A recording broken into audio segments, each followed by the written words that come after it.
समाप्ता मम युक्तयाः नान्यत् किंचित विजानामि त्वमेव शरणं मम।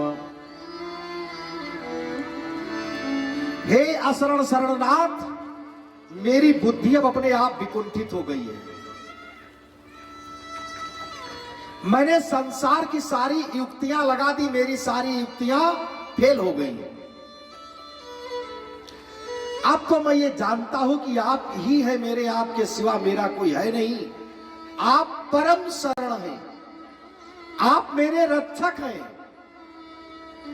शरण माने घर भी होता है और शरण माने रक्षक भी होता है। शरण्यम ग्रह रक्षित्वेन, आप मेरे स्वामी हैं, आप मेरे धन हैं, आप मेरे धर्म हैं, आप मेरे नाथ हैं, आप मेरे स्वामी हैं। मैं छोड़कर तुमको कहां जाऊं? जब ये आर्तत स्वर में गजेंद्र पुकारने लगा तो भगवान तो आर्तत प्राण परायण है ना, इतनी आर्त आवाज सुनकर के भगवान शरणागति स्वीकार कर लेते हैं। और मैं आपसे वादा करके कहता हूं, जब संसार आपके तरफ से मुंह मोड़ ले तो परमात्मा की शरण ले लीजिए, और अगर आपको आश्रय न मिल जाए तो बताना मुझे। वो तो कहते ही हैं, गीता में कहते हैं, सर्वधर्मान परित्यज्य मामेकं शरणं व्रज अहम त्वा सर्व पापेभ्यो मोक्षयिष्यामि मा शुचा। वाल्मीकि रामायण में भगवान कहते हैं, शक्रदेव प्रपन्नाय तवासमीति च याचते अभयं सर्वभूतेभ्यो ददामि तद्व्रतं मम। अरे आओ तो एक बार कोई परमात्मा के शरण में चला जाए तो भगवान कहते हैं कि मैं उसके जन्म जन्मांतर के कष्ट को, पाप को नष्ट कर देता हूं। हे संसार के प्राणियों, माताओं, बहनों, भगवत भक्तों, बुद्धिजीवियों, चातकों, ध्यान देना, इस जीव का ईश्वर के सिवा दुनिया में कोई है नहीं। ये दुनिया के जो संबंध हैं ये आपके श्वासों तक टिके हैं, लेकिन जो आत्मा का संबंध ईश्वर से है ये बहुत जन्मों तक छुपा हुआ है। जब अपना बुद्धि बल न हो, अपना युक्ति बल न हो, अपना शक्ति बल न हो, अपना धन बल न हो, अपना धर्म बल न हो, तब भी आपकी मदद करने के लिए भगवान आ जाएंगे। गजेंद्र कहता है कि मेरी सारी युक्तियां समाप्त हो गई है रघुनंदन ठाकुर जी। यामि परम परायणम,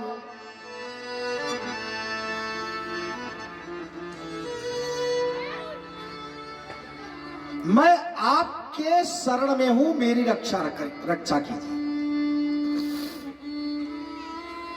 आदरणीय सुधीय श्रोताओं, ये भगवान की शरणागति मिलती कब है? अब सवाल ये है।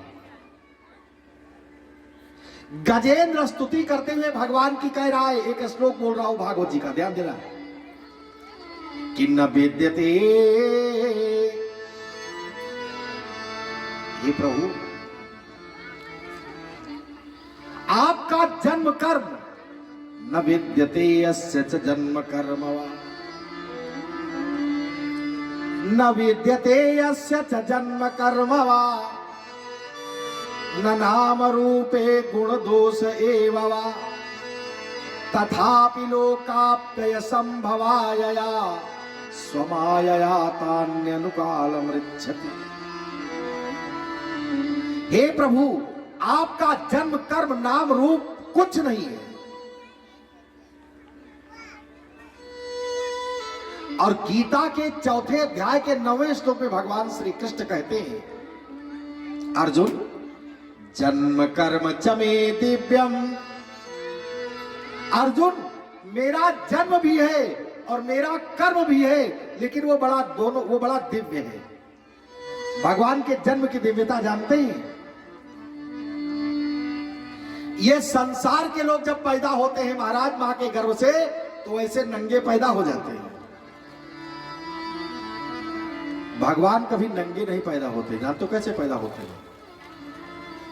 भूषण बनमाला नयन विशाला शोभा सिंधु खरारी। वो कपड़ा लत्ता पहन कर तब आते हैं। ये पहली दिव्यता है। भगवान के जन्म की दूसरी दिव्यता, संसार का बच्चा पैदा होता है तो रोता है, और इनसे की जैसे सुलीला अति प्रिय शीला, तब सुनी बचन सुझाना रोदन ठाना। इनसे कहना पड़ता है तब ये रोते हैं। ये भगवान के जन्म की दूसरी दिव्यता। भगवान के जन्म की तीसरी दिव्यता, संसार का बच्चा पैदा होता है तो मां के पेट में बड़ी पीड़ा होती है, और ये जब पैदा होते हैं, जब विप्रधेनु सुर संतहित, जब इनको दर्द होता है तब पैदा होते हैं। मां के पेट के पीड़ा से इनका जन्म नहीं है।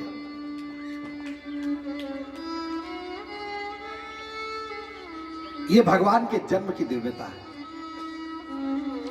भगवान का जन्म भी दिव्य है और भगवान का कर्म भी दिव्य है। लेकिन ये शरणागति आपको मिलेगी कैसे? ध्यान देना आप शब्दों पर मेरे। ये शरणागति जब आप बहुत आर्त होकर के, बहुत विनम्र होकर के परमात्मा की प्रार्थना करेंगे, तब स्वीकार करेंगे।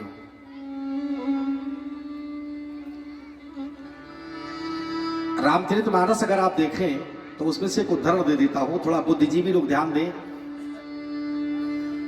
विश्वामित्र जी राम जी को लेने के लिए आए थे अयोध्या, तो गोस्वामी जी ने लिखा है कि विश्वामित्र संत हैं और वो लेने किसको जा रहे हैं?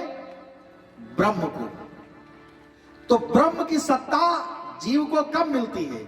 जब उसका अभिमान मिट जाता है तब आती है। तो गोस्वामी जी ने लिखा है मानस में कि विश्वामित्र महामुनि ज्ञानी, वो साधारण ज्ञानी नहीं है। कैसे ज्ञानी है? कहा महामुनि। और जैसे वहां से चले भगवान को लेने के लिए, ब्रह्मर्षि चलते हैं और रास्ते में जैसे सरजू जी के किनारे आए, तैसे गोस्वामी जी ने लिख दिया कि तब मुनिवर मन कीन विचारा। ध्यान देना, अभी तो महामुनि थे और जैसे रास्ता चले ब्रह्म को प्राप्त करने के लिए, तैसे मुनिवर हो गए। डिग्री थोड़ी कम हुई ना। और जब अयोध्या में पहुंच गए तो गोस्वामी जी लिखते हैं कि मुनियागमन सुना जब राजा। अब जब अयोध्या आए तब ये मुनि हो गए। दशरथ जी महाराज इनको मिले, इनका स्वागत सत्कार किया। उसके बाद कहा महाराज कैसे आना हुआ? तो जब अपनी बात बताई तो दशरथ जी कहते हैं कि चौथे पन पायऊ सुत चारी, लेकिन विप्र कहो नहीं वचन। अब ये मुनि से विप्र बन गए। अंत में दशरथ जी ने क्या कहा कि सब सुत मोही प्राण की नाई, लेकिन राम देत ना बने गोसाई। अब ये ब्राह्मण से गोसाई बन गए। आप बताओ, एक महामुनि, लेकिन वो महामुनि जब ब्रह्म की वृत्ति को प्राप्त करने चला तो मुनिवर, मुनिवर से मुनि, मुनि से विप्र, विप्र से गोसाई। अब जब गोसाई बन गए विश्वामित्र जी, तब राम जी मिल जाते हैं। और जैसे राम जी को लेकर के विश्वामित्र जी अपने आश्रम पर पहुंचे रात को, देखिए जब ब्रह्म वृत्ति आप में मिल जाएगी तो आपका मान फिर बढ़ जाएगा। जैसे पहुंचे ना, सुबह हुआ तो प्रात कहा मुनि सन रघुराई, निर्भय यज्ञ करो तुम जाई। अब जब ब्रह्म की सत्ता मिल गई तो डिग्री बढ़ गई, अब फिर मुनि हो गए। फिर धनुष यज्ञ सुनी रघुकुल नाथा, हरसि चले मुनिवर के। और जब ये मिथिला में पहुंच गए तो समाचार मिथिलापति पाए कि विश्वामित्र महामुनि। फिर ये महामुनि बन गए। तो जब ब्रह्म वृत्ति तदाकार आप प्राप्त कर ले जाएंगे तो संसार आपका इज्जत करने के लिए विवश हो जाएगा। मैंने कल भी कहा था कि अगर कथा कहने का ये लाभ है